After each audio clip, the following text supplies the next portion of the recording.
So if a child is conceived and goes through gestation, is born, and has certain patterns of interaction with their caregivers, there's a way of understanding how the synaptic architecture in their brain, in the skull, and how it's connected to the two hemispheres across the corpus callosum, and also connected down into the body.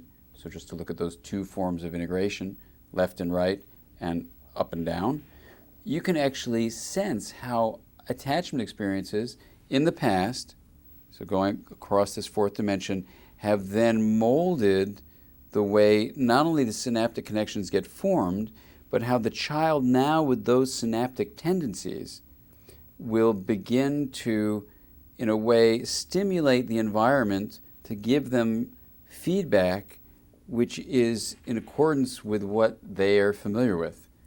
You create your own nightmare. In other words, you recreate your past. And it's simple to say, well, you're comfortable with your familiar, but from a synaptic point of view, it's actually happening automatically by the patterns that the nervous system has a tendency to evoke in childhood as an adaptation, become evoked as a way of being in the world as an adolescent, as an adult as well. So when you look at it that way, then you go, okay, well then what's the point of thinking about this? Because the person is just going to move forward in life constantly recreating things. Why is that something you should think about? The brain is embedded in all these synaptic connections. It's just going to keep on going, right? And you can say, well, not so fast. Because when we look at the connection between the brain and the mind and relationships, you actually see a window of opportunity for transformation. And it goes like this. If you think of a plane of reality, that exists, let's say right here. If this plane is full of possibility, open possibility, then you go, okay, anything is possible in this plane. But when you have synaptic changes that happen, above the plane you get certain proclivities, certain patterns. Let's say if I've been neglected as a child, I'll have a disconnection from myself, and that's embedded in synaptic connections. So that would be a kind of, if you will, peak and valley set that's up here in a certain pattern. The mind part of that, if that's the physical, spatial part of reality, the mind part is where your experience is, I feel disconnected. I don't know my body. I feel disconnected from other people. So these two are called primes. They aren't reducible to each other. They are as basic as you get. Synaptic connectivity here and the feeling of disconnection here. Now, both of them are away from the plane of open possibility.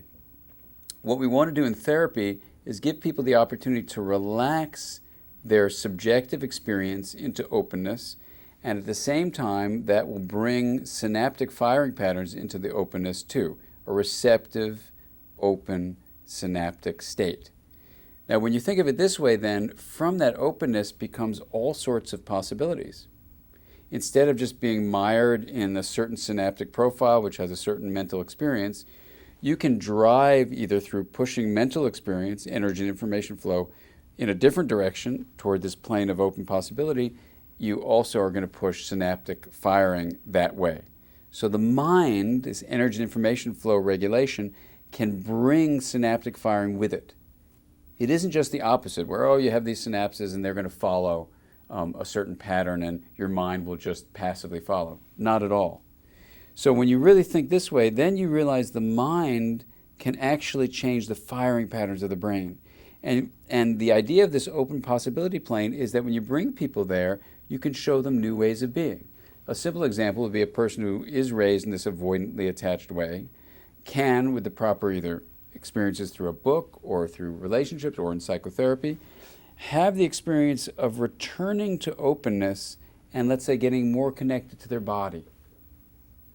So what before was intolerable when they were a child, now you invite them to experience it, and in the safety of a relationship where they feel felt, or the comfort of being at home just reading a book, they try it on their own and they notice their heart beating. They bring in the feeling in their gut. And they value those sensations in the here and now whereas no one in their childhood did anything like that to acknowledge their internal state. They are coming to this open plane of possibility, and in that exchange with a book or with a therapist, they're experiencing an entirely new mental side of things, which brings along synaptic firings. Now, once you do that and they've realized it's possible, there's a charge to it because it's incredibly rewarding to feel an authentic experience, right? From this plane of open possibility comes authenticity, which has its own reward because ultimately it is a profoundly integrative state that brings flexibility and brings a sense of truth to it. So with this kind of presence and attunement that we're talking about between a therapist and a client, or a person with themselves doing meditation or even reading a book that really speaks to them, they can then come into this experience of attuning to themselves and begin to resonate. Now, the resonance is this quality where literally you're having entities join with each other, in case of two people or what's in a book and what's with the person as the reader, and they are going to be transformed because of the resonance.